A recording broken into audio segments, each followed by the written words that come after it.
Wa sahlan wa marhaba, assalamu alaikum wa rahmatullahi wa barakatuh. Mtazamaji popote ulipo, ukiwa kando ya kingamuzi chako, aidha unatumia televisheni, ikiwa unatumia simu au hata pia patakilishi au tarakilishi, karibu ndani ya Al Ihsan TV. Kwa hisani kuu ya Al Ihsan tuko hapa katika kipindi maalum, kipindi ambacho tunaangazia na kuangalia masala ya muandamo wa mwezi.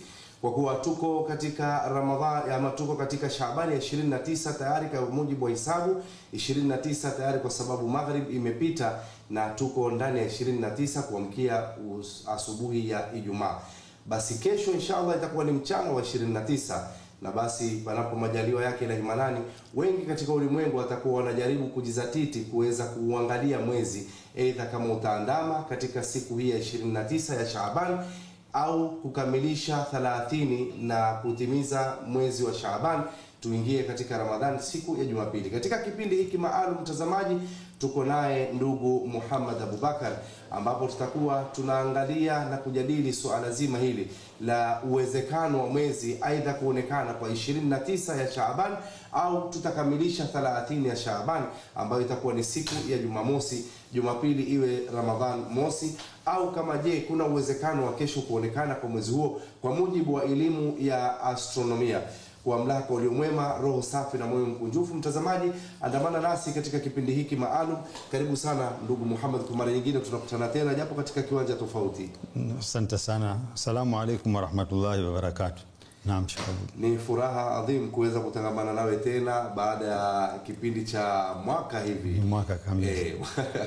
Katika masala ambayo ni sawa na haya ambayo tunayazungumza leo. Japo tuko katika kiwanja tofauti leo, lakini tupate kwanza kabisa utangulizi kutoka kwako ndugu Muhammad Abubakar kuhusiana na ilmu hii ambayo ni ya astronomia, ya ilmu wenyewe wanasema ni ya sayansia hii, kuhusiana na masala haya ya muandamo wa mwezi. Naam. Ilmu hii watu wengi hufikiria kuwa ilmu hii na imetoka kwa wasiokuwa Waislamu. Lakini asli ya ilmu hii ya astronomia imebuniwa juu ya juhudi ya wanavyoni wa Kiislamu. Kama sio kwa ujumla basi, bali ni sehemu kubwa ya ilmu hii imebuniwa juu ya juhudi ya wanavyoni wa Kiislamu. Kwa sababu tukiangalia wakati wa khilafa ya Kiislamu, maamrisho ya Mwenyezi Mungu ilikuwa kiamrisha Waislamu waswali kwa wakati. Ndio. Waislamu watoe zaka, Waislamu waelekee kibla, Waislamu wafunge kwa kufuata muandamo wa mwezi. Sasa Waislamu waliokuwa wamelelewa Kiislamu, yani mwanafunzi kabla hajakuwa mwanachuoni anahifadhi Qur'ani, anahifadhi vitabu vya hadithi, anavihifadhi kwa muda wa miaka 18, imekuwa ni alim. Akitoka kenda akisoma physics ama biology ama chemistry, anakuwa tayari ni mwanachuoni wa Kiislamu. Kwa hivyo ile elimu anayochukua ya zaidi, physics ama ni astronomia ama ni nini, anaisoma kwa malengo ili aweze kutabikisha na kutekeleza maamrisho ya Mwenyezi Mungu. Vipi atajua fajiru swadik, vipi atajua magharibi imeingia ama isha imeingia, vipi atajua muandamo wa mwezi, vipi ataelekea kibla kutekeleza maamrisho ya Mwenyezi Mungu, hisabu za zaka, kugawanya ardhi, mirathi, zote hizi mambo kwa inataka nyanja za hisabu ambazo zitaweza kufanya nini, kuwasahilishia kutekeleza na kuitikia mwito na maamrisho ya Allah subhanahu wa ta'ala. Kwa hivyo tukiangalia wanavyoni wa Kiislamu ndio waliochangia kabisa. Tukitoka kwa ufupi tu, ukiangalia mwanachuoni kama Al-Khawarizmi, Muhammad bin Musa Al-Khawarizmi, ni katika wanavyoni ambayo walichangia mchango mkubwa sana katika elimu hii, kwa sababu alibuni nyanja ya hesabu ambayo inaitwa aljebra. Na akabuni sufuri ambayo alichukua zile herufi za Kigiriki, akazibadilisha, akazirekebisha na akaongezea sufuri na akaweka na decimals. Kumaanisha kuwa bila ya kuongeza sufuri katika hiyo ambayo inaitwa Arabic numerals, bila ya hivyo hizi kompyuta ambazo tuko nazo na hizi simu tusingekuwa nazo. Mchango mkubwa sana, lakini wengi wa Waislamu hawajui algebra.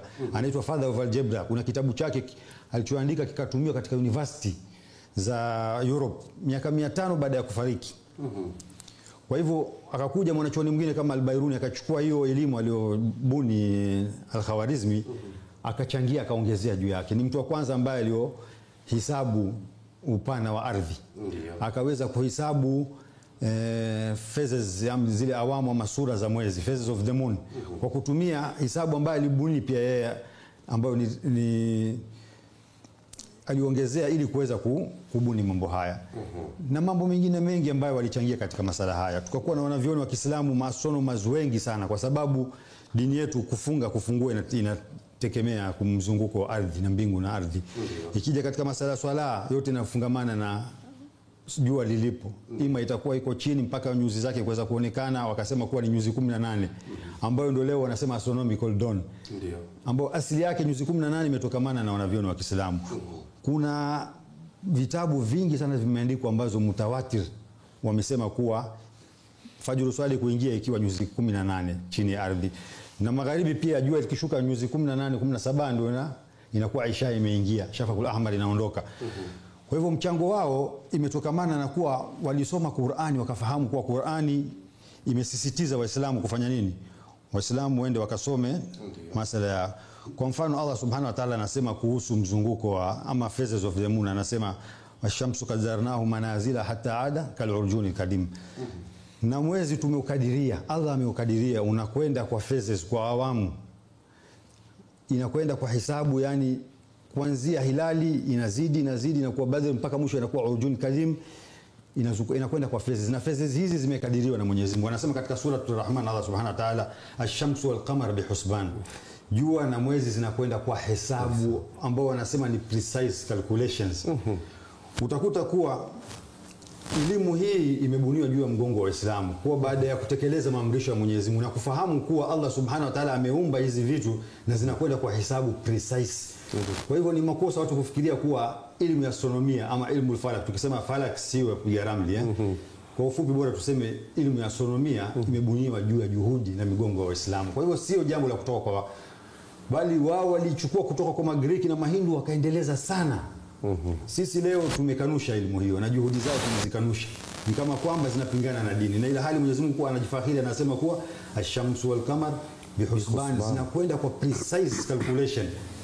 Na jambo la kuthibitisha jambo hilo, kuna website ambayo astropixel.com, ukiangalia katika internet, wametengeneza jadwali ya miaka 6000, lini mwezi utazaliwa, lini mwezi utakuwa robo, lini mwezi itakuwa full moon, lini mwezi utapatwa, lini jua itapatwa. Jadwali ya miaka 6000, miaka 2000 iliyopita, miaka 4000 itakayokuja. Wameweza kuzikadiria, na ukiangalia hesabu zao hizo kwa mwezi utapatwa siku fulani ni precise bila ya tashwishi. Zinakwenda kwa madakika, inalingana na aya ya Mwenyezi Mungu anasema shamsu wal qamar bihusban. Kwa hivyo ni elimu ambayo imebuniwa juu ya mgongo wa Uislamu bila shaka. Mashaallah, hakika ni utangulizi uliokuntu kabisa, na umeweza kufunua sana, kupanua upeo wa ufahamu, na mtazamaji basi lielewe ya kwamba ilmu hii ya astronomia ni ilmu iliyoasisiwa katika misingi ya Qur'an, na ni ilmu baraka na neema kutoka kwa Allah ambayo huwajalia neema hii waja wake, na huwa ni wachache sana wanaojaliwa neema hii. Lakini kwa kuwa wengi wetu tumepuuzia tukaona ni ilmu ya kizungu, wengi wanasema hii ni ilmu ya kizungu, lakini leo nina hakika umepata ufahamu ya kwamba ilmu ya astronomia ni elimu ambayo inatupasa sisi haswa tuiweke kwa vichwa vyetu, tuiweke kwa mabega yetu, na tuweze kuambia katika utangulizi ndugu yetu Muhammad Abubakar au kipenda Abu Mujahid. Swala la kwanza baada ya utangulizi huo kumtu kabisa, tunaangalia, je, elimu hii ya astronomia inapingana na Uislamu au inaafikiana nayo? Kwa sababu utangulizi tumeona kwamba ipo, lakini je, hivi sasa bado tuko kwenye kwamba hii ni ya mzungu bwana, hii ni elimu hizi za mzungu. Je, inaafikiana au inapingana na Uislamu elimu hii? Ndio nikasema kuwa elimu imebuniwa juu ya juhudi na mgongo wa Uislamu. Tukiangalia aya nyingine, Allah Subhanahu wa Ta'ala anasema, ndio huwa alladhi ja'ala ash-shamsa diya'an wal qamara nuran wa qaddarahu manazila lita'lamu 'adada as-sinina wal hisab ma khalaqa Allahu dhalika illa bil haqq yufassilu al-ayati liqaumin ya'lamun. Huwa alladhi ja'ala ash-shamsa diya'an, Allah Subhanahu wa Ta'ala amejalia kuwa jua ni una mwangaza wake, wal qamara nura, na mwezi unaazima mwangaza wake kutoka kwa jua. Waqaddarahu manazil lita'lamu 'adada as-sinina wal hisab, na Allah akakadiria kuwa inakwenda kwa manazil, kwa phases. Haiwezi kuwa mwezi ni Urjun Kadim kisha kesho uone hilali. La, lazima ipitoke Urjun Kadim, ipite Mahak ndio uone hilali. Lakini sisi leo utakuta Waislamu wanaona mwezi Urjun Kadim unaonekana asubuhi, wao magharibi wanaweza kuona mwezi wa hilali. Na hizi kila phase inakwenda kwa siku. Kuna phases katika mambo ya mwezi, phases 28. Na ikiingia phase ya 28 lazima ipotee siku ama siku mbili, ndio hapo tunasema mwezi uzaliwa. Na watu wengine ushangaa tukisema mwezi uzaliwa. Wewe mtu ufahamu kuwa mwezi ni lazima uzaliwe, kisha unataka kujadiliana masala ya mwezi. Ni mambo ya kushangaza. Kwa hivyo Allah subhanahu wa ta'ala anasema waqaddarahu manazila lita'lamu adada as-sinina wal hisab. Allah kaukadiria inakwenda kwa phases ili mpate kujua adada as-sinina wal hisab. Hapa inaingia katika masala haya, inaingia maamrisho ya kutekeleza kalenda. Waislamu wao ina kalenda kwa sababu ili tufate kufahamu idadi ya miaka na hesabu. Ma khalaqa Allahu dhalika illa bilhaq. Allah subhanahu wa ta'ala hakuumba hayo illa kwa haki. Anasema Allah subhanahu wa ta'ala yufassilu al-ayati liqaumin ya'lamun. Allah subhanahu wa ta'ala anapambanua aya zake kwa wale wenye kujua. Kuwa hizi manazil Allah amezipanga zinakwenda kwa phases.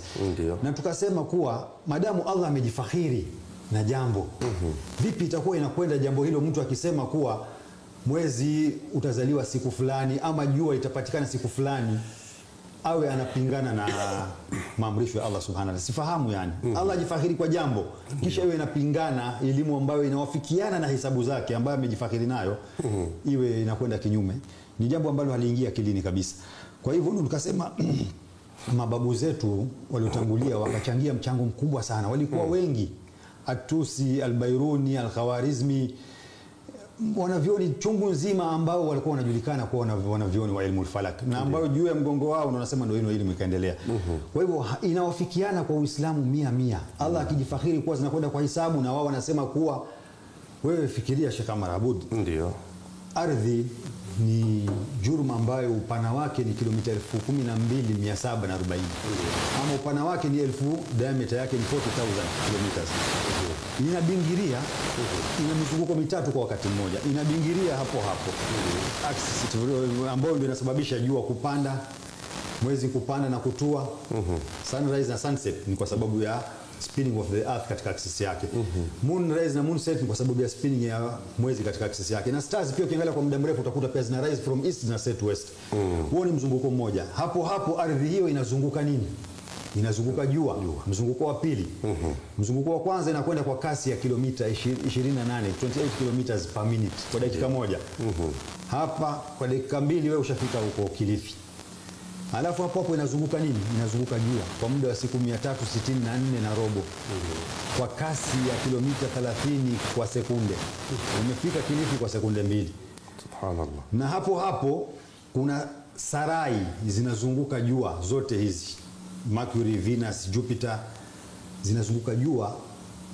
Na hapo jua na hizi sarai zote solar system pia zinazunguka around our Milky Way galaxy. Ashamsu tajri lilmustaqarrin laha dhalika takdiru al-aziz al-alim. Na jua linakimbilia kwa kituo chake. Hayo ni mpangilio ya mwenye izza na mwenye elimu. Allah subhanahu wa ta'ala anazungumzia kuwa jua inatembea, inakwenda, inakimbia katika mzunguko wake. Na wanavioni leo wa falaki, ilmu falaki kama astronomia wanasema kuwa jua linazunguka pamoja na sarai zote. Jua ardhi inabingiria na inazungukwa na mwezi. Inazunguka jua, na hapo sarai zote zinazunguka jua, pia zinakwenda na jua, zinazunguka katikati ya majara. Majara yetu ni Milky Way Galaxy. Milky Way Galaxy ni mkusanyiko wa nyota kama jua kwa mamilioni. Ndio. Kwa mabilioni, yani mkusanyiko wa majara moja, na ziko mabilioni ya majara kama haya.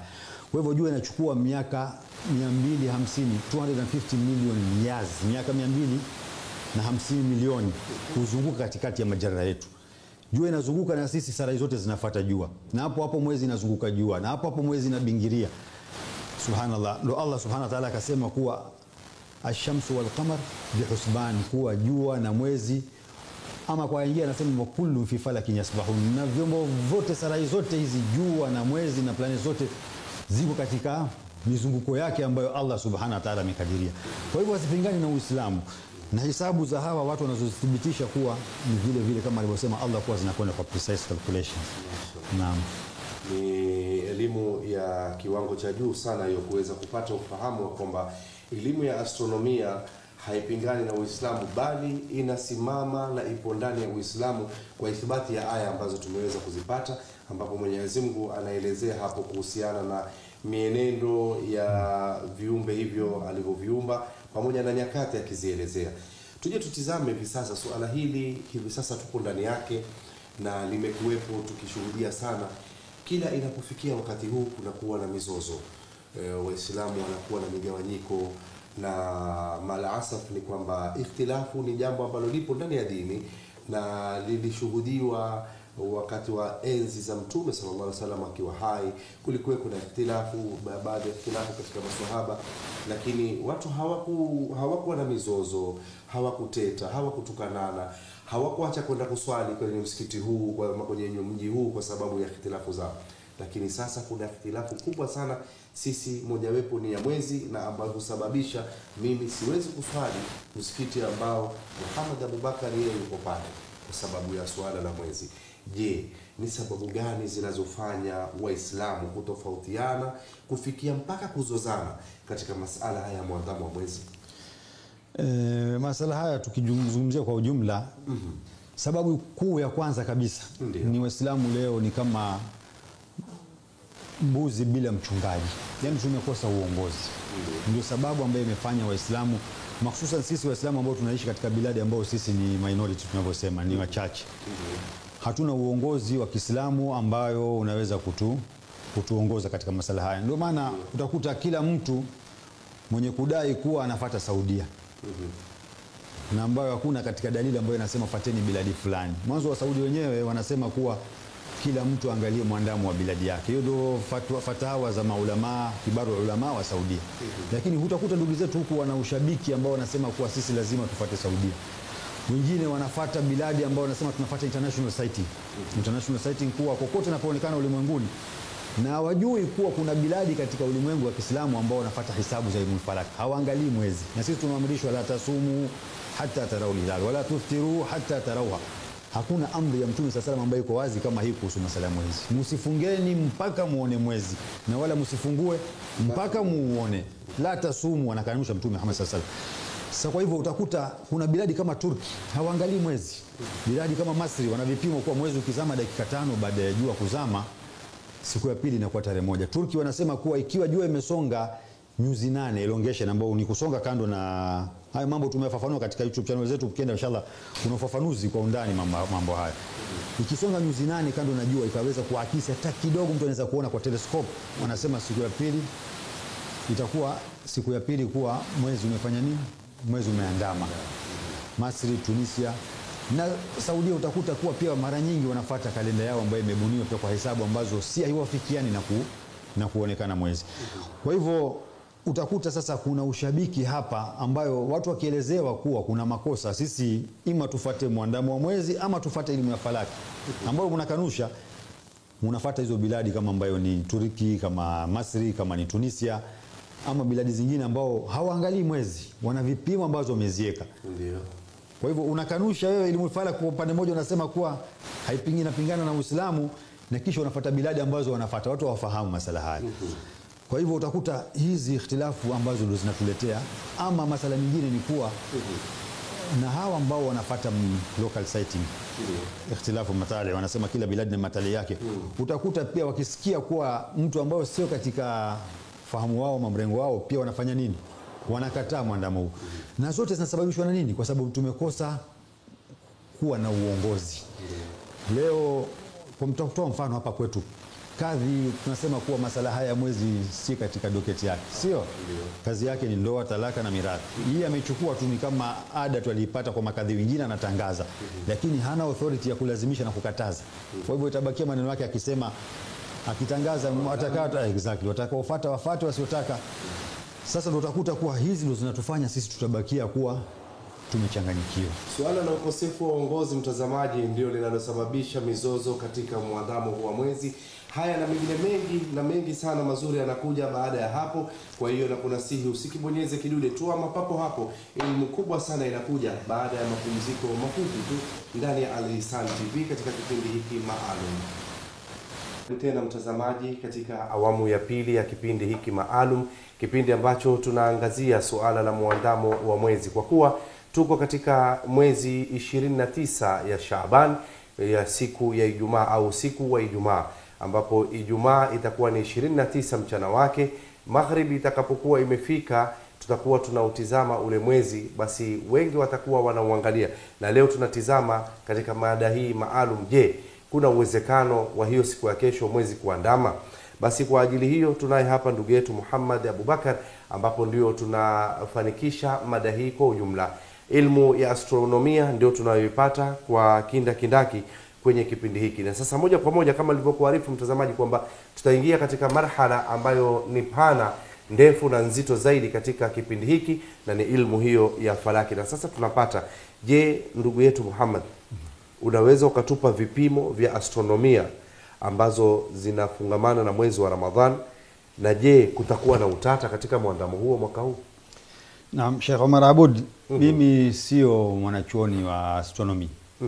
Lakini kunao wanavyoni wa Kiislamu wanaojulikana ulimwenguni ambao wanasimamia astronomical centers kama Abu Dhabi, ambao waliweza kutuma mtu katika space.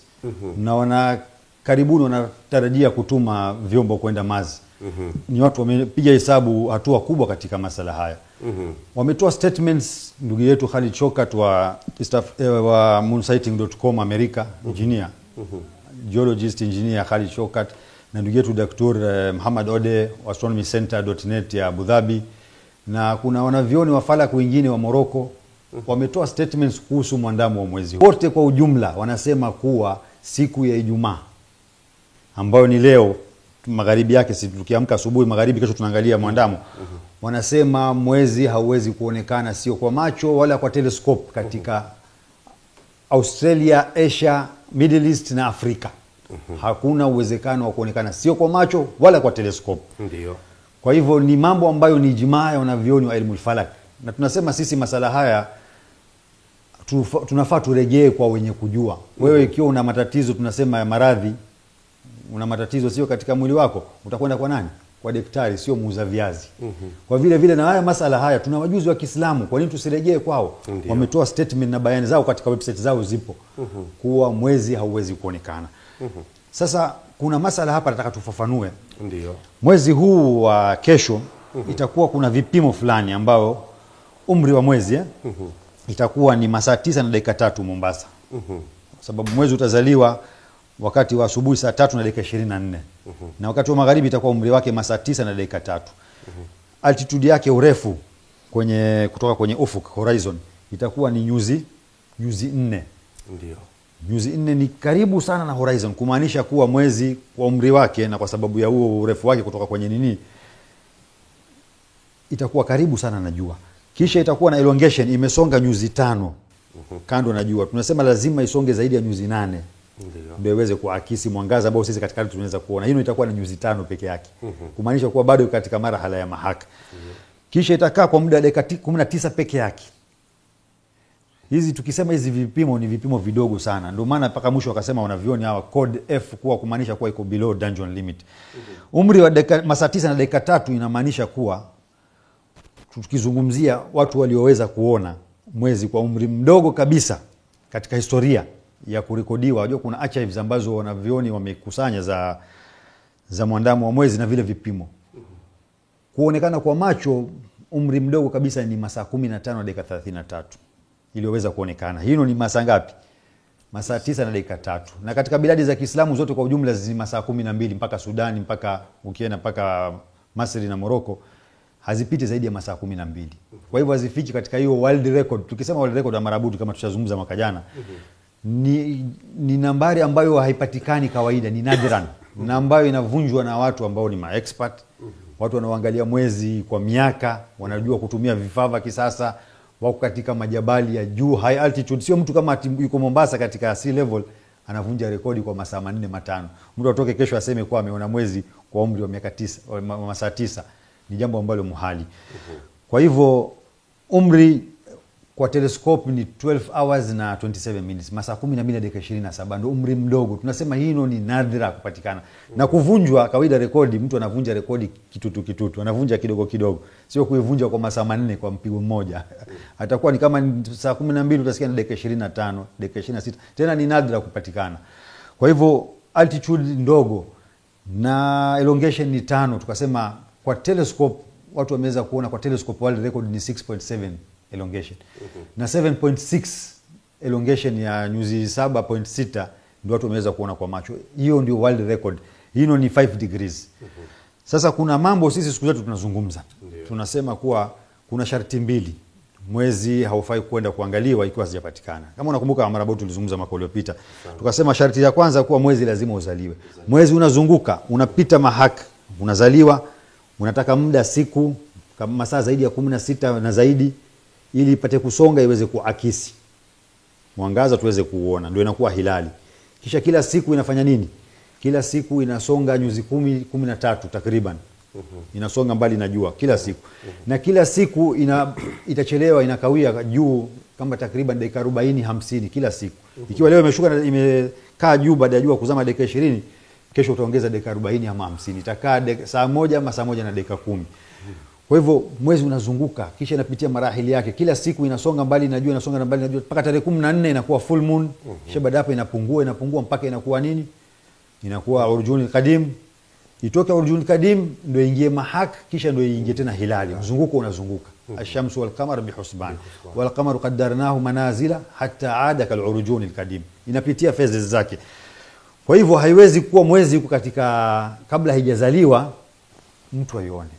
Hiyo utakuwa unatia ila aya za Mwenyezi Mungu anaojifakhiri kuwa zinakwenda kwa manazil. Wewe unaweza kuona kitu kijazaliwa uione eti imeshakuwa mwezi. Sio kama unanifahamu. Sana. Mtoto hajazaliwa ushamvalisha wewe napi. Labda umvalishe kwa WhatsApp. Kwa hivyo sharti mbili zikikosekana, mwezi kuwa haijazaliwa. Huwezi kuona mwezi. Na mwezi ikiwa imezama kabla ya jua. Huwezi kuona mwezi. Kwa hivyo hizi sharti mbili lazima zipatikane. Lakini safari hii kinyume, safari hii mwezi umeshazaliwa. Na mwezi utazama dakika ngapi tumesema? Dakika 19 baada ya jua kuzama. Lakini sio kila mwezi ambao ushazaliwa na utazama baada ya jua kuzama unaweza kuonekana. Sababu nini? Tukisema kuwa umri wa mwezi ni mdogo sana, inamaanisha kuwa mwezi uko karibu kabisa na jua, sio? Na tukisema kuwa mwezi uko nyuzi 4 juu, inamaanisha kuwa pia wakati jua limezama tu mwezi uko nyuma yake, ni kama ambaye zimeambatana. Na imekati muda mfupi sana, ni kuwa baada ya jua kuzama tu kwa muda mdogo tu, kwa sababu hizi nyuzi 4 tunasema altitude ni ndogo sana, inakuwa mahali ambapo kuna mwangaza mkubwa. Sasa kuna sababu 3 ambazo zinafanya kuwa hata mwezi ambao imezaliwa na ambao itazama baada ya jua isionekane, ni kuwa kuna mambo 3. Jambo la kwanza kuwa iko katika marhala ya mahak. Ni kuwa asubuhi leo mwezi uko unaweza kuonekana urjun kadim, lakini sisi Mombasa kwa sababu kuna mawingu tukuweza kuona. Nilitoka mimi asubuhi kwenda kuangalia tukufaulu kwa kuna mawingu imeziba hayo maeneo ambayo tunaona jua. Kumaanisha kuwa mwezi ikiwa iko jua asubuhi siku ya leo tunasema inachukua kama degree 10 inasonga sio kila siku takriban degree 10 au 13. Kwa hivyo leo ilikuwa degree 11. Ikifika kesho asubuhi itakuwa mwezi iko sawa na nini? Iko sawa na jua. Fajiri zitakuwa wakati jua inapanda ndio mwezi pia inafanya nini? Kwa sababu imesonga hizo degree 10 zimepungua. Leo tumeona asubuhi sio? Kesho yani kuamkia leo alfajiri zitakuwa zimepanda pamoja. Kwa hivyo ikisonga kwa muda wa masaa 12 itakuwa imesonga nyuzi, ndio hiyo nyuzi 4 ambayo imesonga kando na jua. Sasa imevuka jua, imepita, imezaliwa saa 3 asubuhi sio? Ikasonga ikapita nyuzi 4 zaidi. Iko katika marhala ya mahak ambapo tunasema ndio conjunction, ni muda mfupi sana. Kwa hivyo mwezi ikiwa katika mahak ndio inakuwa ina degree 5 ya elongation, haijaweza kusonga ili kuweza kuakisi. Jambo la kwanza, iko katika marhala ya mahak. Kwa hivyo haiwezi kuonekana kama hilali. Jambo la pili tunasema kuwa kwa sababu imezama baada ya jua tu kuzama mwezi uko karibu yake. Inamaanisha nini? Inamaanisha kuwa mwezi yuko katika ile sun glare, mng'aro mkubwa kabisa wa jua. Wewe fikiria Sheikh Amar Abud, mwezi jua limezama. Ndio. Inachukua muda gani mpaka uone nyota? Kawaida huwezi kuona nyota, nyota ziko mchana mzima, nyota zipo. Lakini inahitaji jua izame kisha ipite kama dakika 20 25 ndio utaweza kuona, hata nusu saa ndio uweze kuona nyota katika maeneo ya magharibi, kwa sababu zinazibika na ile mwangaza mkubwa wa jua. Sasa wewe uchukue mwezi mwembamba uweke pale katika ule mng'aro mkubwa wa jua, haiwezi kuonekana. Kwa hivyo kuwa iko katika marhala ya mahak na kuwa iko karibu sana na jua, jua imezama na iko nyuzi 4 ni kama vidole viwili ukipima hivi. Ni yani ni nyuzi 5 ni vidole vitatu. Sasa wewe fikiria jua limezama, tuna mwezi uko hapa. Na mwangaza wa jua, kawaida jua baada ya kuzama tu, jua likizama ule mwangaza wake, mng'aro wake unaenea mpaka nyuzi 5. Sun glare mpaka nyuzi 5 juu. Na hiyo iko wapi? Iko nyuzi 4. Iko ndani ya ule mng'aro wa jua. Kwa hivyo kile ikizama itazama na jua. Kwa hivyo iko ndani ya mng'aro wa jua. Na jambo la tatu tunasema kuwa ambao watu wengi wanadharau ni kuwa kwa sababu iko chini sana katika horizon, katika ufuk, inamaanisha kuwa iko katika thick atmosphere. Tutakupa mfano wa Marabu. Ndio. Mchana saa 6 za mchana unaweza kuangalia jua wakati hakuna mawingu. Huwezi. Utakupofua. Huwezi. Lakini wakati jua linakwenda kuzama, inakaribia kuzama magharibi, kuna wakati unaoona jua unaweza kutazama hata bila kuogopa. Ndio maana kuna sunset sehemu nyingi sana za huku mwambaoni. Kwa Sherehe hivyo za sunset kwenda kuangalia jua. Watu wanaliangalia kwa macho. Jua hilo halikusonga mbali. Watu wanafikiria kwa pengine labda limekwenda mbali sana. Hata kilomita 1 haijazidi. Ilipokuwa hapa juu saa 6 mchana na ilipokuwa kule ilipo ni masafa yale yale. Lakini kwa nini kule tunaweza kuona jua na ukubwa wake? Tunaitazama bila kuogopa. Unaona diski ya jua hivi bila kuogopa. Sababu kuna thick atmosphere. Unajua atmosphere yetu hii ambayo ni 100 km ambayo ndio inatupatia sisi ndio uhai wetu wa binadamu na wanyama wote na miti yote inategemea hiyo. Wanasema wanavioni atmosphere kutoka chini mpaka hapo hiyo kilomita 100 wanaita 1 atmosphere. Ndio ukiangalia kwa juu hivi ni atmosphere moja. Lakini pindi inapokwenda sasa jua kuzama, huangalii tena hivi. Unaiangalia through, kama hapa ni kilomita 100 wewe unaangalia through kilomita mamia ya kilomita, maelfu ya kilomita.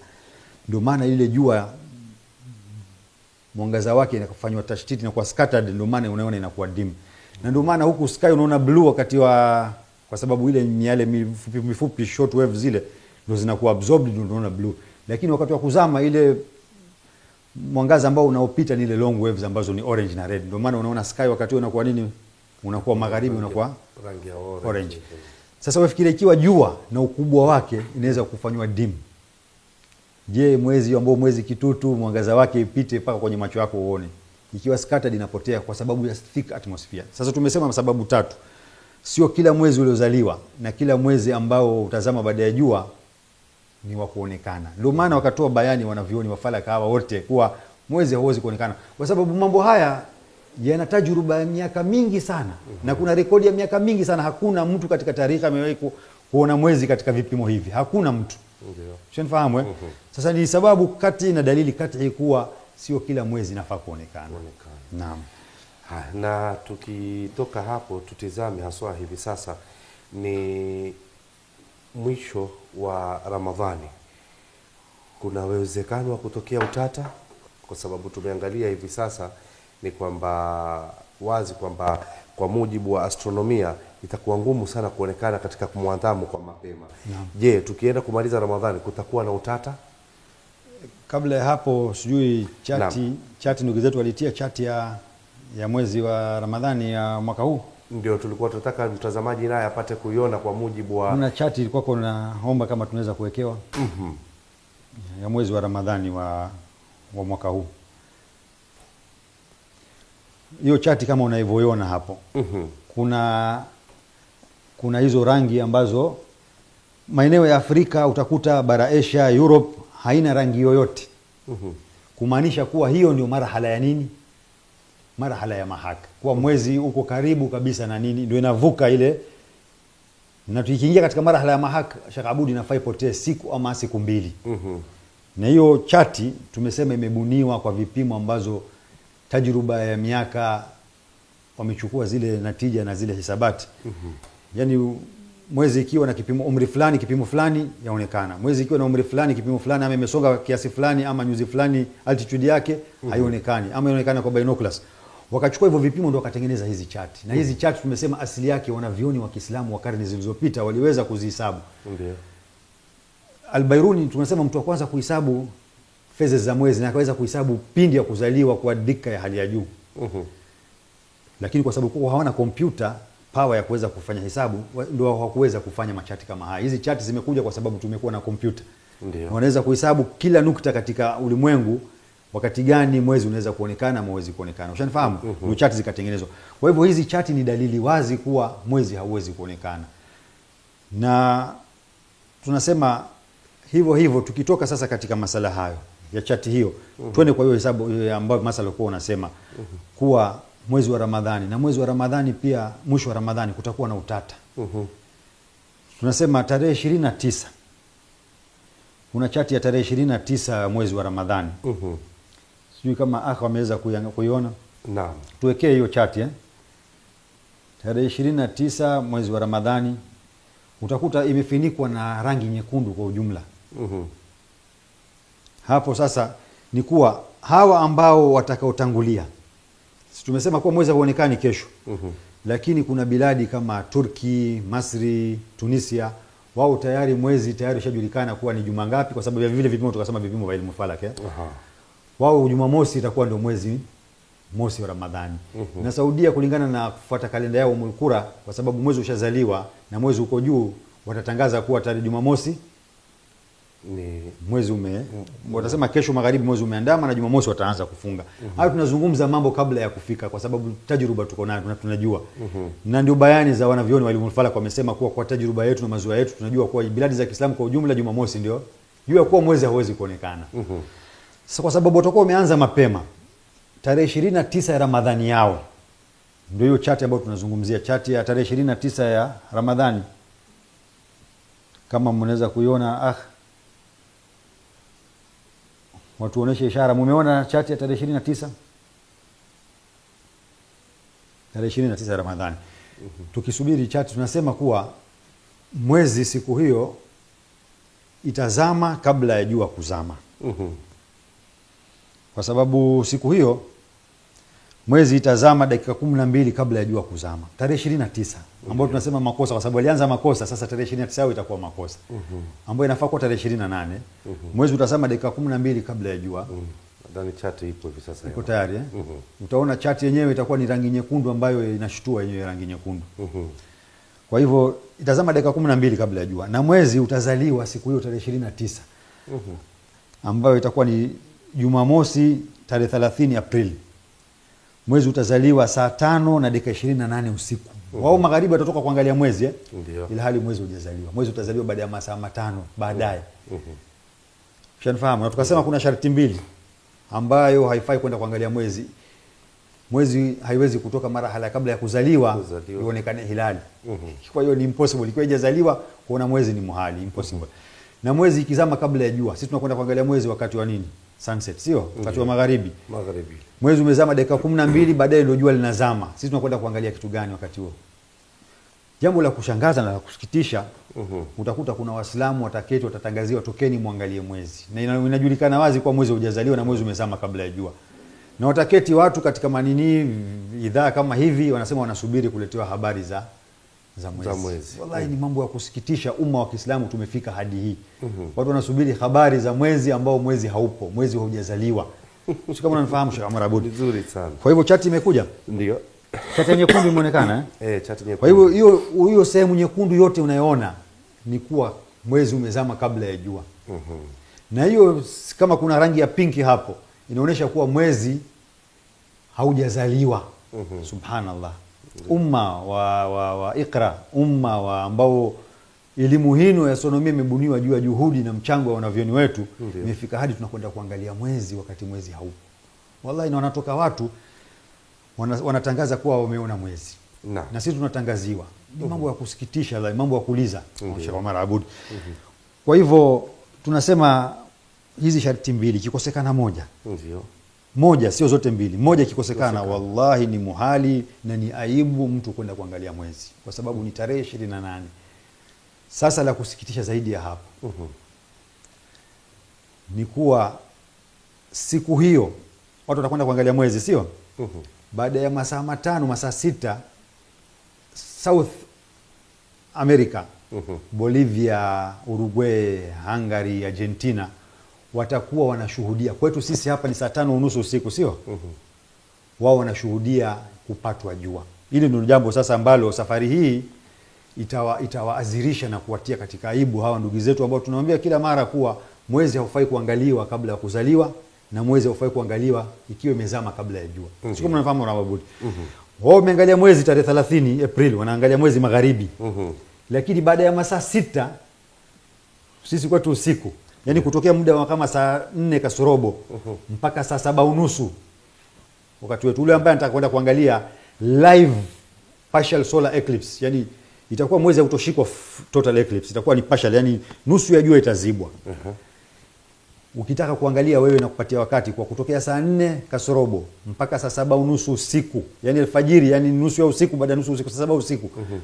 Itakuwa live katika TV, watu wanaonesha jua linaposhikwa South America, Argentina, Bolivia. Sasa wewe fikiria mumeenda kuangalia mwezi wakati baada ya masaa 6 ndio mwezi unazaliwa na watu wanashuhudia kwa macho kuzaliwa mwezi. Maana yake tukisema solar eclipse ndio kuzaliwa ambayo haitaki hisabu. Hizi sio tunaambia itazaliwa time fulani. Lakini solar eclipse ni unashuhudia kuzaliwa mwezi kwa sababu ni mwezi inapita sasa baina ya ardhi na jua, inapita katikati. Ndio sasa ikiziba mwangaza wa jua. Na kwa nini haitokee eclipse kila mwezi? Ni kwa sababu Allah amejalia mwezi inazunguka ardhi kwa tilt ya 5 degrees. Hiyo ni katika hikma zake subhanahu wa ta'ala.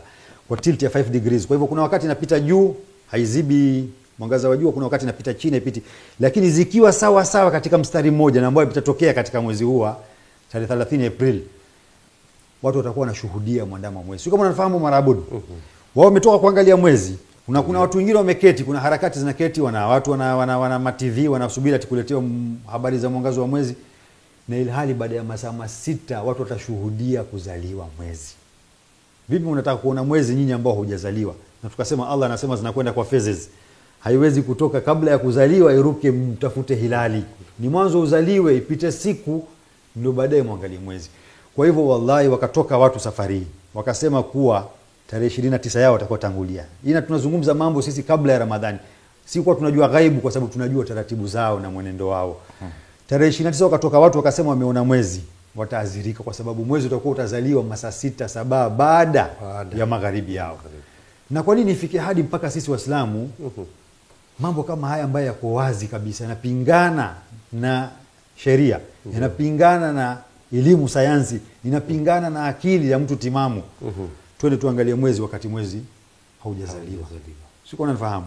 Kwa hivyo hiyo kama kuna kanda ya eclipse hapo akatutilie tuweze kuona hiyo eclipse ambayo tunazungumzia.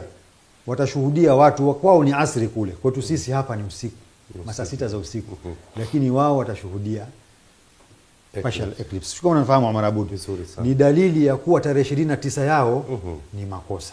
Sasa tutoke hapo tuende mbele tena. Tukienda tarehe siku ya pili yake. Sio ni tarehe 30. Sasa tuende tarehe 1. Tarehe 1 ambayo tunasema kuwa itakuwa ndio 30 ya Saudia. Kuna chati nyingine tarehe 30 ya Saudia ambayo itakuwa sisi ambao tutafunga siku ya Jumapili itakuwa kwetu ni tarehe 29. Tarehe 29 yao Saudia hawatotangaza. Shida ni kuwa hapa kwetu tunatoka watu watangaze kina Juma Ndaro na wengine watoke watangazie Waislamu kuwa mwezi umeonekana wakati mwezi utazaliwa masaa 6 7 baadaye. Kwa hivyo tarehe 30 ya Saudia kwa sababu itakuwa mwezi hujazaliwa na mwezi utazama baada ya jua kabla ya jua kuzama, sio? Kwa hivyo kwa kalenda yao kuwa watakamilisha 30. Sasa twende tarehe 30 hiyo tuangalie vipimo vya 30. Tunasema sio itakuwa tarehe 1 Mei, sio? Ndio. Umri wa hilali itakuwa ni masaa 18 hadi 49. Altitude yake itakuwa nyuzi 7. Ni kiasi. Elongation itakuwa nyuzi 9. Yaani imepita nyuzi 1 kutoka ile 8 ambayo unaweza kuonekana kwa nini? Kwa telescope. Imesonga kidogo tu zaidi. Kwa hivyo mwezi upo, itakaa kwa muda wa 32 na muda ambao watu wameweza kuona kwa macho muda mdogo kabisa ni dakika 29. Sasa hino ni 32. Hiyo ni karibu kabisa na nini? Na code anasema D. Code kumaanisha kuwa chati kama Alaka ametia chati ya nini? Chati ya mwezi wa tarehe 30 ya Ramadhani. Utakuta kuwa maeneo ya Kenya iko karibu kabisa na maeneo ambayo hata imeguswa kidogo na maeneo ambayo ni lazima utumie darubini kuona mwezi. Sasa wewe fikiria, mwezi wa tarehe 30 mwezi wa 30 unatafutwa kwa darubini, hauonekani kwa macho. Na kaida inasema kuwa mwezi wa tarehe 30, sisi tumetafuta tarehe 29 sasa tukuona, sio? Wa 30 ni lazima mwezi uwe mkubwa, uwe juu na ukae kwa muda mrefu. Ndio. Ikiwa mwezi hizo ya Jumamosi ambayo ni ya Ijumaa kesho, sio? Mwezi tukasema itakuwa dakika 19, sio? Ndio. Siku ya Ijumaa mosi magharibi itakuwa imeongezeka, itakuwa takriban kama tutaongeza kama dakika 40 juu ya dakika 19, itakuwa itaketi kwa muda wa saa moja. Mwezi utakuwa mkubwa. Hii tunazungumzia mwanzo wa tarehe 30 ya Shaaban. Ndio. Mwezi utakaa muda wa saa moja baada ya jua kuzama, utakuwa ni mkubwa, uko juu na unaonekana na kila mtu. Hiyo ndio tarehe 30. Lakini tarehe 30 yao mwezi wa kutafutwa, na mimi kama unakumbuka mwaka jana nikasema kuwa Ndio.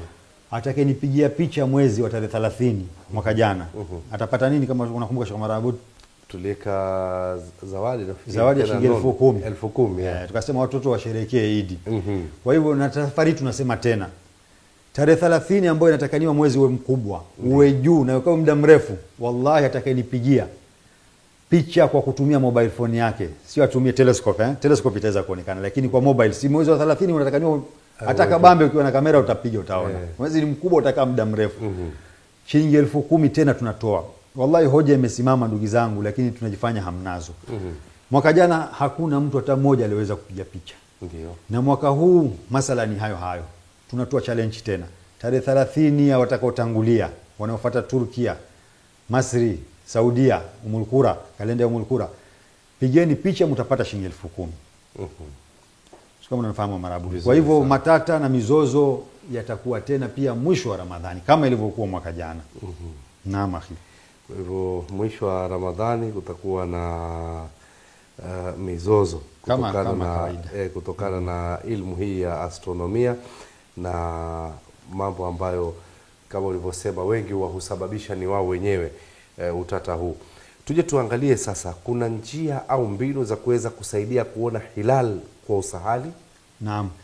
Sisi tumesoma kutoka kwa hawa ndugu zetu astronomers na tukapata mambo tukayajaribu sisi binafsi. Tukakuta kuwa kuna mbinu kadhaa ambazo tunatumia. Ukizitumia mbinu hizi, unajua watu wengi utakuta hawafahamu Sheikh Marabud wanaangalia mwezi wapi. Ushakwenda na mtu kuangalia mwezi, unaona mtu anaangalia kaskazini, anaangalia kusini, unazunguka hivi kweli. Mwezi utafutu hivyo shekhe. Mwezi unakuwa siku zote unakuwa karibu, ndio tunasema inapita marhala ya mahaki, inapita baina ya jua. Kwa hivyo kuwa itakuwa hilali itakuwa karibu na nini? Karibu na jua inapozama, haiwezi kuwa mbali na jua inapozama. Kwa hivyo kuna mbinu ambazo sisi tumezijaribu na tukaona kuwa tukizifuatilia mbinu hizo, tukifunga binoculars zetu tunazifunga haziendi kulia wala kushoto, tumepata alama yetu ambayo tumeweka mbinu tutakavyozionyesha sasa hivi katika inshallah katika kipindi. Ni mbinu fupi sana ambayo watu wakizifuatilia inshallah zitawasaidia. Ndio. Ukiinua teleskopi yako ama binoculars yako katika hiyo alama ulioweka, mwezi unaona unatokea. Sisi takriban unajua kila mwezi tunaangalia Marabud mwezi sisi. Kila mwezi. Hata leo asubuhi tumetoka kuangalia Urjun Kadima hatukufaulu. Kila mwezi tunaangalia mwezi. Takriban miezi tunasema kama 80% ya miezi tumefaulu kuona sisi humu Mombasa, ambao tunasema hali ya anga yetu mbaya kwa sababu tuko katika sea level, kwa sababu ya kutumia mbinu kama hii.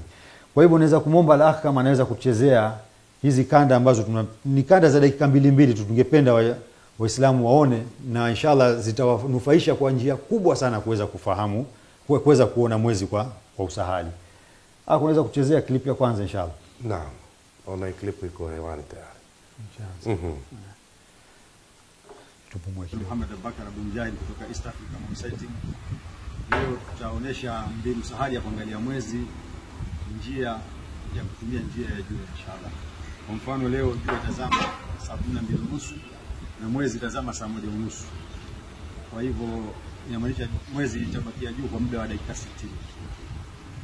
Tunakuja katika eneo ya site ambayo tumechagua kuwa eneo ambalo tunaweza kuona horizon kama unavyoona. Hakuna kitu inapinga horizon. Na tumekuja 60 minutes kabla ya jua kuzama kwa sababu tupate kuangalia jua saa 10:30 itakuwa iko height gani. Inafaa kuwa 15 degrees ambayo ni tunatumia kupima kwa njia ya vidole ni hino ni 15 degrees. Kwa hivyo tukija saa 11:30 jua itakuwa iko 15 degrees. Tunakisia na kuangalia, tunaweka alama jua ilipo kuwa mwezi saa 12:30 itakuwa katika height hiyo. Tukishaona jua ilipo tunashuka chini, tunaangalia alama ambayo inaelekeana na njia ya jua kabisa. Na tutasubiri, tutaifuata jua mpaka izame. Alama iliyoko chini yake ni kuna nyumba pale ambayo utaona. Kisha kwa siku ya leo mwezi itazama 5 degrees kando ya jua. Kwa hivyo azimuth ya jua ni 255 na azimuth ya mwezi ni 250. Kwa hivyo kupata njia ya mwezi degree 3 ni tukinyosha mkono hivi.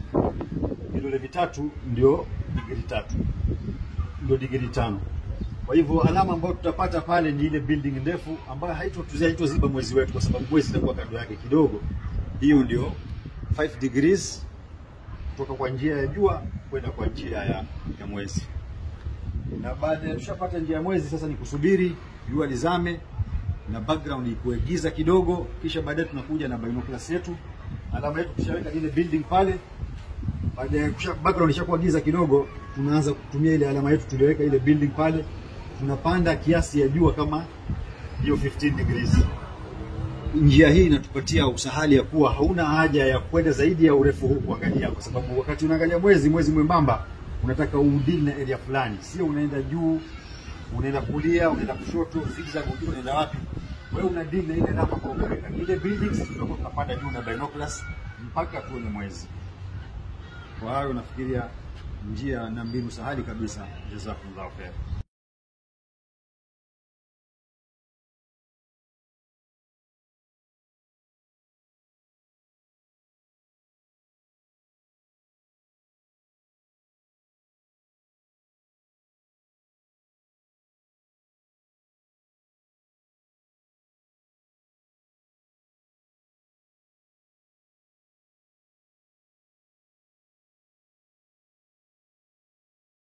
السلام عليكم ورحمة الله وبركاته. مجيد محمد أبو بكر.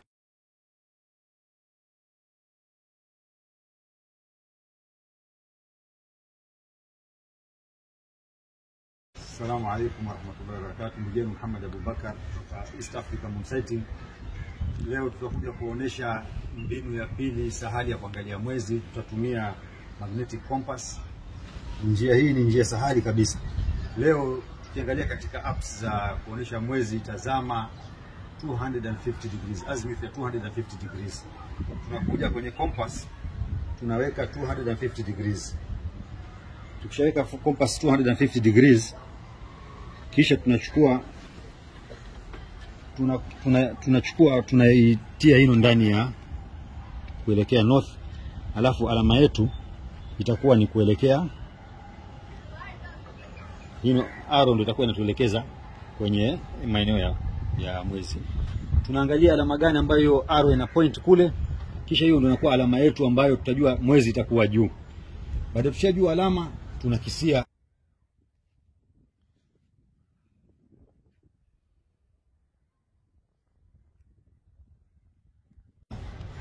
height ya 15 degrees, kwa sababu leo mwezi itazama 7:30 saa 1:30 na jua itazama saa 6 saa 12:30, kumaanisha kuwa mwezi itabakia kwa muda wa 60 minutes.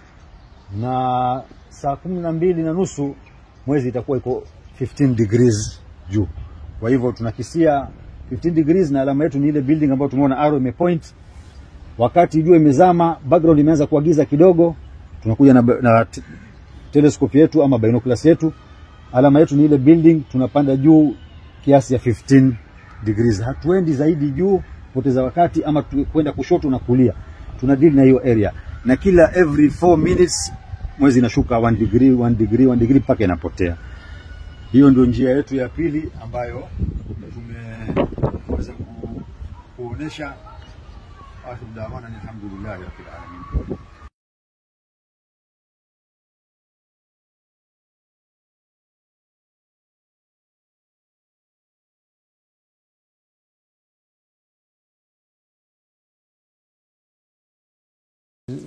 Hizi ni mbinu ambazo tunatumia na hizi information zinapatikana katika apps zozote za kama Sky Portal, Dark Moon ama kwenye website hizi za astronomia utakuta kuwa unaweza kupata hizo tukasema kuhusu azimuth ama altitude ya mwezi na nini zinapatikana. Kwa hivyo ukiweza kutumia hizo mbinu ambazo tumetumia, utakuwa wewe unashughulika na sehemu ndogo sana. Kwa hivyo uwezekano wa kuweza kuona mwezi ni mkubwa sana. Mashaallah. Tuangalie swala ambalo ndo tutakuwa tunaelekea ukingoni mwa kipindi chetu hichi maalum, na nimepitia baadhi ya maswali ndugu zetu ambao wanatutizama kupitia kwa Al Ihsan TV YouTube moja kwa moja. Wameuliza baadhi ya maswali haya. Kuna mwingine amesema kuna uwezekano kukatokea taarifa kesho kwamba kuna watu wameuona sehemu fulani. Sasa swali langu linakuja hivi sasa, kuna njia gani tunaweza kuthibitisha kama taarifa ya kuona mwezi ni sahihi au la? Kwa sababu huenda kesho tukapata taarifa kama hizi. Naam. Hilo ni mambo ambayo yanatarajiwa. Unajua ukishaambia watu watoke kuangalia mwezi, watu wanatoka kwa hamu na kwa pupa. Kila mmoja anakwenda anatazama, akiona mng'aro wa mwezi hivi wa mawingu, mtu anaweza kuja akasema kwa ameona mwezi. Ndio. Kwa hivyo ni ile hamu na pupa, lakini mimi nitatoa mfano. Kuna mwezi wa Mariakani. Kama mweza kutilia chati ya mwezi wa Mariakani ya Ramadhani mwaka jana. Mwezi wa kuingia Ramadhani mwaka jana. Ndio. Hiyo ilikuwa ni tarehe 12 April 2021.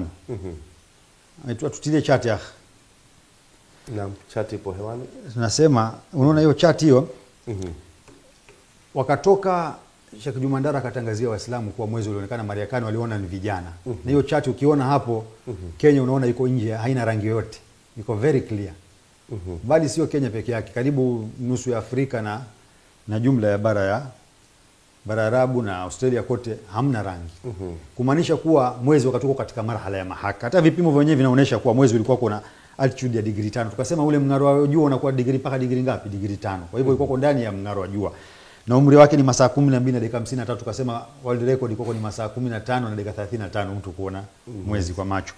Alafu na altitude elongation ni degree 7. Degree 7 kando na jua. Sema kwa telescope lazima ipite 8 kwanza ndio watu waanze kuona kwa mwezi. Yaani 7 ni katika limits za telescope na nini. Kwa hivyo na muda ulikaa muda mfupi sana. Sasa kitu nitakupatia mfano. Hiyo mwezi wa Mariakani hiyo. Walipotangaza sisi tukafunga safari kwenda Mariakani. Kwenda tukazungumza na wale vijana. Katika YouTube channel yetu East Africa Moon Sighting YouTube channel utakuta kuwa kuna mahojiano na vijana waliodai kuona mwezi. Tukaenda tukazungumza na wale vijana, tukahoji wakati walitoka kwenda kuangalia mwezi, mwanzo waliadhini saa ngapi, wakaswali saa ngapi, wakati gani wakaenda kuangalia mwezi. Kisha tukawauliza mwezi uko unaelekea upande gani, wakatuambia mwezi uko unaelekea kama leta C hivi, na siku hiyo mwezi na jua ziko njia yake ni moja. Jua iliposhuka ndio mwezi ilifuata. Kwa hivyo hilali kwa inafaa ielekee juu kwa sababu inapata mwangaza wake kutoka kwa jua. Ikiwa kando huku imeshuka kando na jua ndio ingeelekea hivi. Ama imeshuka upande wa kulia ingekuwa hilali inaelekea hivi, lakini siku hiyo ilikuwa imeshuka mubashara juu ya jua. Wakasema ushuhuda kuwa wameona mwezi unaelekea hivi. Na wakati walisema kwenda kuona mwezi, wakati wakitoka msikitini baada ya swala kwenda kuangalia mwezi, ilikuwa mwezi ushazama siku hiyo. Kwa hivyo wakati walisema waliona mwezi ni makosa. Orientation ya mwezi ni makosa. Na pia wakasema kuwa altitude tukawafundisha namna ya kukisia, tunaweza kukisia kwa kutumia vidole. Ikiwa hivi ni degree 10, ikiwa ni tukitia vidole vitatu kwenye ufuko hivi ni degree 5, tukawaonesha namna ya kukisia. Wakakisia wakasema kuwa wakati huo kwa mwezi uko ushagusa ufuko kwao, wakatuonesha mahali kwa kuna mlingoti wa stima. Altitude wakati waliona mwezi na orientation ya mwezi zote zinathibitisha kuwa mwezi hawakuona mwezi, ni pengine ni wingu waliona. Sio unanifahamu Sheikh Marabut.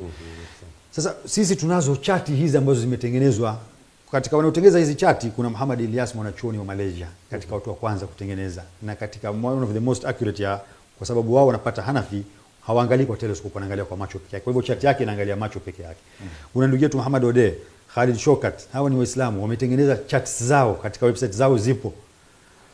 Utakuta kuwa hizi chati zinawafikiana na elimu ambayo tumesema ni kat'i, ambayo Allah Subhanahu wa Ta'ala amejifakhiri nayo kuwa jua na mwezi zinakwenda kwa hisabu. Kwa hivyo hizi chati zikisema kuwa mwezi hauwezi kuonekana, mwezi katika marhala ya mahaka, ni katika thibitisho wa kwanza kusema kuwa huyu anayosema ni mrongo. Hakuona mwezi, tuseme pengine alichoona sio mwezi. Tunaweza kuthibitisha kwa sababu hino ni ilmu ya yakini. Ndio maana Sheikh Taqiyuddin Subki katika wanavyoni wa miaka 700 iliyopita Shafi al-Madhhab miaka 700 Sheikh Omar anasema akaja atakayekuja hata kama ni mtu mashuhuri muaminifu anajulikana vipi, akaleta ushahidi kwa ameona mwezi, ikawa habari zake zinapingana na ilmu falak ya mwanachuoni wa falaki ambaye anajulikana kwa elimu yake, akasema kuwa mwezi hauwezi kuonekana kwa sababu pengine hujazaliwa ama umezama kabla ya jua, anasema tunakataa ushahidi wa kwa atakayekuwa. Kwa sababu ilmu ya yakini hatuwezi kuacha kwa kufuata dhani. Mtu pengine ameona kope yake kama tunavyosema, ama ameona wingu mmeng'ara, tuacha elimu ya yakini kwa sababu ya elimu ya dhani. Hiyo miaka 700 Sheikh. Sisi leo bado tuko tunasombana na tunalumbana kwa mambo haya. Wao walikuwa wamemakinika na kukinai kuwa haya ni yakini na haya mengine ni ya dhani. Kwa macho ya mtu anaweza kughafilika, sio? Sawa. Kwa hivyo chati ni katika vipimo ambazo zinatuthibitishia kuwa habari hizi tutazikubali tuzikatae. Jambo la kwanza. Jambo la pili, hawa wanaokwenda kuangalia mwezi wanataka wafundishwe. Hii ni mambo ndio sisi hata tuko tunayo siku ya tarehe 27 Machi na 28 tuko na Sheikh Zaid pale. Kwa kuna kongamano ya kuwafundisha, walitoka ndugu zetu maustadhi na walimu kutoka pembe zote za Kenya, na kuna wawakilishi kutoka Tanzania walikuja.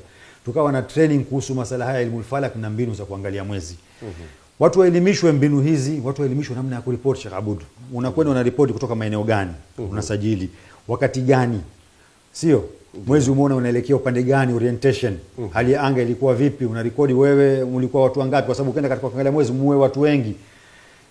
Hizi habari ukizileta kwa sawa sawa zitaweza kuthibitishwa kutoka kwa maeneo yote. Tunaweza kuthibitisha kuwa kweli aliyosema haya, mwezi uko unaelekea upande fulani, mwezi uko kwa altitude fulani, hali ya anga wakati huo maeneo yake yalikuwa vipi. Sio kama unafahamu Sheikh Marabud vizuri sana. Kwa hivyo kuna upungufu wa thakafa ya elimu ya falaki kutoka kwanza mpaka kwa watu kufahamu. Mtu ukimwambia mwezi unazaliwa, mtu anashangaa, anakuambia je, mwezi unakufa pia ama haufi? Watu wanaleta stizai. Ndio. Lakini ni kuwa kwa sababu hatujui masala haya. Sasa thakafa hii hamna. Kisha pia na masala ya kuripoti pia ni muhimu watu wafundishwe, ili wakiripoti mtu akiulizwa wewe wakati gani, anasema mimi sijui wakati. Ushahidi wake mtu kama unaachiliwa. Ndio. Kisawa sawa unakataliwa. Astronomy Center mimi na ripoti Sheikh Omar Abud. Ndio. Astronomy Center ya Abu Dhabi na moon sighting ya nini, kila mwezi natuma report, mara nyingi natuma ripoti zangu za mwezi naona. Ukafanya makosa kidogo kuhusu orientation wala nini, ripoti yako ikataliwa. Hata saa nyingine mimi nimetuma picha, sasa tumepiga picha ya mwezi. Lakini ripoti ikawa nimefanya makosa katika orientation na nini, ikakataliwa ripoti yangu. Walikuwa strict namna hiyo. Kwa hivyo sisi hapa pia tukipata hizo information, mtu akawa anaweza kuzirekodi hizo information, wakati, orientation, maeneo na kukisia altitude na nini, yanathibitishwa shekhe. Kama hiyo kisa ya Mariakani, tukaenda kuzungumza na wale vijana tukathibitisha kuwa hakuna mwezi waliona. Na ya kusikitisha wale mashehe wakawa wanatishia watu kwa mwezi ushathubutu, mwezi ushaonekana.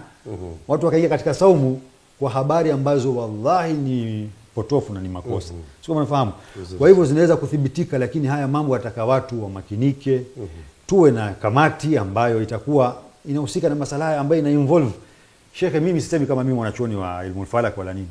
Wako kina Muhammad Odeki, kina Khalid Shokat, kina Kamaruddin, engineer Kamaruddin. Na siku hizi si lazima waletwe kwa ndege shekhe. Tunaweza kuwasiliana na wao kwa kutumia Zoom ama nini, wakiwa makwao manyumbani kwao. Ndio. Tushauriane na wao wanatushauri, wanatupatia masala haya, hata training hata nini, tunaweza kuwasiliana na hawa watu wakatusaidia. Ni lazima hali ibadilike. Sio sisi tunaenda kuangalia mwezi tarehe 29 na ile hali baada ya masaa 6 mwezi ndio unazaliwa na unaonekana kwa macho Argentina, Bolivia, South America kule. Sio kama unafahamu Sheikh Omar Abud. Ni mambo ambayo hayakubaliki wallahi, na imefikia wakati lazima isimame. Aibu kama hii tutachekwa sisi nje kule na sio kwa Uislamu. Wallahi ni aibu kabisa. Maana hivi tayari kwenye mitandao ya kijamii tayari washasema kwamba haya ule wakati umefika hivi sasa. Tutawaona tu hao bwana. Naam, ikiwa ni saa 4 na dakika 42 sasa hivi tupate ndugu zetu wale ambao wameweza kufanya mawasiliano nasi kupitia kwa mtandao wa YouTube, ambao wanatutazama moja kwa moja. Waliotuma ujumbe wengi walikuwa ni kupongeza kipindi kutokana na ilmu hii ambayo wameweza kuipata ndani ya kipindi hiki maalum, tukiuliza je, kuna uwezekano wa mwezi kuonekana? Naam, ndugu Osman Muhidin anasema yasemekana kuwa kuna uwezekano mkubwa kuwa kesho mwezi usionekane. Hii ni kweli? Nadhani tumeshajibu hiyo. Tumelijibu hilo. Hilo tumesema kuna statements. Nendeni astronomycenter.net. Nenda mkaangalie video ya ICOUK ya Kamaruddin. Ndio. mkaangalie statements zao na video zao, wanazungumza na kufafanua vipimo kuwa ni vidogo sana, haiwezekani. Kwa hivyo kwetu sisi hapa haiwezekani, lakini inaweza kuonekana Polynesian Islands, maeneo ya magharibi kule Aksa West inaweza kuonekana kwa macho, na maeneo ya Amerika inaweza kuonekana kwa durbini na kwa kutumia telescope. Ushanifahamu eh? Lakini kwetu kulingana na elimu hii kuna wanavyona wanasema kuwa hatuwezi kuona. Amesema maelezo mazuri sana, shukran. Alisan nadhani amelipata jibu lake wakati tukiendelea. Khuzema Bereke anasema keep up the good work. Ustadh Badi anasema mashaallah, keep sharing. Ni Osman Khalid Maulid anasema mashaallah, shukran sana. Naima anasema barakallah fikum, na nyinyi pia. Alafu Fasbu Darani anasema pia barakallah fikum. Mujahid, hiyo ni hesabu ya mwezi utakaonekana Jumamosi. Anasema kulingana na hiyo hisabu ni kama mwezi utaonekana Jumamosi. Haya. Anasema mashallah imeeleweka. Nauliza kama kesho itakuwa rumors nyingi, kwa hiyo hizi habari tukizisikia tufanye vipi? Nadhani tumezungumzia hilo pia katika swala hili la mwisho, na nilikukoti wewe ndugu Osman, japo pale sikukutaja. Umu Hassan anasema mashallah tabarakallah. Wengine wanasema shukran, chat tumeiona na tunaiona. Mwingine ameshtuka kwa ile solar eclipse aliyoiona kwenye chat. Asante sana Floral Dreams, mashaallah barakallah fikum, na nyinyi pia nyote. Alafu sisi utaonekana, asema sasa utaonekana Ijumaa au Jumamosi. Nadhani pia atakuwa shajibika huyu Nabil Khamis. Itakuwa ni masala ya kwamba kesho hakuna uwezekano huo, kama umefuatilia kipindi vizuri ndugu Nabil. Alafu Abbas Smart anasema mashaallah. Abedi Break anasema mashaallah. Naima anasema mizozo ya mwezi ni ada hapa kwetu jamani, tushapata mafafanuzi, tujaribu kuungana tupate mwelekeo. Ni ari mzuri sana hiyo kutoka kwa dada yetu Naima huyu. Anasema alhamdulillah, Allah tuunganishe kwa haki, jazakallahu khair kwa jitihada zenu. Asante sana ndugu Florel. Alafu Muna Zubeidi anasema mashaallah tabarakallah. Wengi wamepongeza, sema inshallah kwa idhini ya Mungu kuna uwezekano mkubwa.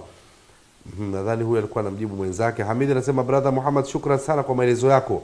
Huyu ni Ali Hamidi huyu. Barakallah. Abu Abdullahi Abdul Qadir anasema na je ukionekana itakuwaje? Nadhani tumezungumza pia kuhusu hilo. Basi Mata anasema shukran sana kwa kipindi cha pekee. Barakallah fik Muhammad T. Alafu hapa London, je mwezi siku Sheikh baraka fikum. Nauliza kuhusulana kama itaonekana. Ninamwambia ndio kaangalie video ya ICO UK. Ni kama Dr. Engineer Kamaruddin, ni mtu kutoka Uingereza kule. Hamna uwezekano wa kuonekana, sio Australia, Asia, Afrika, Middle East kwa macho wala kwa telescope. Nurdin Bakari anasema je ukionekana huko nasi tufunge? Lakini hakutaja ni Amerika. Tunasema Polynesian Islands inaweza kuonekana. Kwa hivyo ikiwa unaweza kusubiri wewe mpaka siku ya pili asubuhi, wao ndio magharibi kwao, kwetu asubuhi hapa saa 2 ndio mwezi uonekane, kisha uanze kufunga. Hiyo itakuwa ni kufunga ama ni kufanya msaka? Hii taklifu katika dini hakuna. Hakuna masala ya kusema kwa sisi watu watatu tushirikiane nao usiku. Sheikh Omar Abud, ndio wao kwao mchana, kwetu usiku, kwetu usiku kwao mchana. Kwa hivyo magharibi kwao kule, sisi kwetu asubuhi saa 2 saa 3 Polynesian Islands. Wataona mwezi, wanaweza kuona, kuna uwezekano wa kuonekana. Kwa hivyo tutafunga na mwezi wa asubuhi wa siku ya pili. Na hiyo hadithi ya Mtume sallallahu alayhi wasallam anasema fa in humma alaykum fakmilu iddata sha'ban 30, itakuwa haifanyi kazi, kwa sababu itabidi tusubiri mpaka siku ya pili uonekane kwa wengine wa mwisho wa ulimwengu huko. Ndio. Kwa hivyo masala hayo hayawezekani bana. Hatuwezi kufuata mwezi wa nini. Mwisho wa maneno, mwisho wa maneno nasema ndugu zangu, masala haya najua ni hasas. Mambo haya sensitive, kuna ushabiki mwingi ndani. Watu wanahisi kuwa tukiwacha misimamo yetu tutaonekana kuwa sisi pia misimamo mingine ambayo tunabeba yana makosa. Dini ndugu zangu, ni Muislamu akiona haki ilipo ni yaikimbilie, na hakuna aibu mtu kusema kwa mimi nimekosa. Mimi Muhammad Abubakar nasema nilikuwa nikifunga zamani na biladi za kokote napoonekana, na nikakuja kujua kwa tunafunga mara nyingine siku 2 siku moja mbele kabla ya wakati wa kuweza kuonekana mwezi. Ndio maana nikatoka kuja kurekebisha masala haya. Kwa hivyo tuacheni ushabiki ndugu zangu. Hino elimu iko thabit, Na masala kama sasa ya tarehe 29 ya Ramadhani nimethibitisha kuwa watu watoka kuangalia mwezi wakati mwezi utakuwa unazaliwa na unaonekana kwa macho South America. Haitoshi jamani proof kama hiyo kuwa tuko katika makosa. Kitu muhimu ni kuwa lazima Waislamu tukaeni hapa Kenya. Watu wanaofuata ulimwengu, wanaofuata Saudia na wale wasiofuata Saudia. Sisi sote ni ndugu katika Uislamu. Na masala ya mwezi hayana mrengo wala hayana madhehebu. Sana. Aya tunasema mwezi ni aya ya Mwenyezi Mungu iko juu na sote tumeamrishwa kufunga na kufungua kwa kufuata mwezi. Kwa hivyo ndugu zangu ni kuwa tutengenezeni kamati ambayo inakusanya mashehe wa pande zote mbili. Wanaokusanya mashehe wa pande zote mbili. Na kamati hiyo itakuwa ina advice kadhi. Kadhi atakayekuja iwe atakuwa kadhi ambaye anaangalia local sighting ama international sighting. Kwa sababu mara nyingi tulikuwa tutaangalia mwezi sisi tuna watu ambao wameenea Kenya nzima na tunaangalia mwezi kwa sawa. Mara nyingi tutakuwa tutawafikiana na international sighting.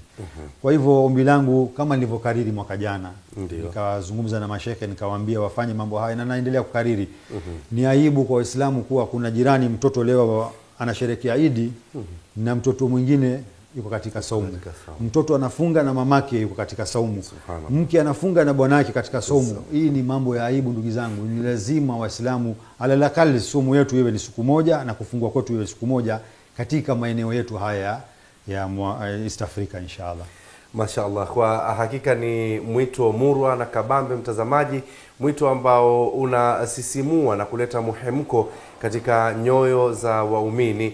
Basi kwa ajili ya mwito huo basi mtazamaji, tukitarajia kwamba inshallah na sisi tutakuwa ni wenye kuandama ili tuondoe ikhtilafu hizi za mke kwenye saumu, mume kwenye Idi, mtoto awe anafurahia, mtoto wa jirani yake awe amefunga, sote tuwe tunafunga kwa pamoja inshallah, kufuatia kwa ilmu hii ambayo tumeweza kuipata kupitia kwa hisani kuu ya Al Ihsan TV. Umekuwa nami Omar Abud na ndugu Muhammad Abubakar kuanzia mwenendo wa saa 3 hadi hivi sasa tunapokuacha katika mikono salama ya wasimamizi na waandalizi wa vipindi vingi sana ndani ya Al Ihsan TV, ikiwa mpeperusha bendera ni Taufik Hussein bin Umar. Alamsiki.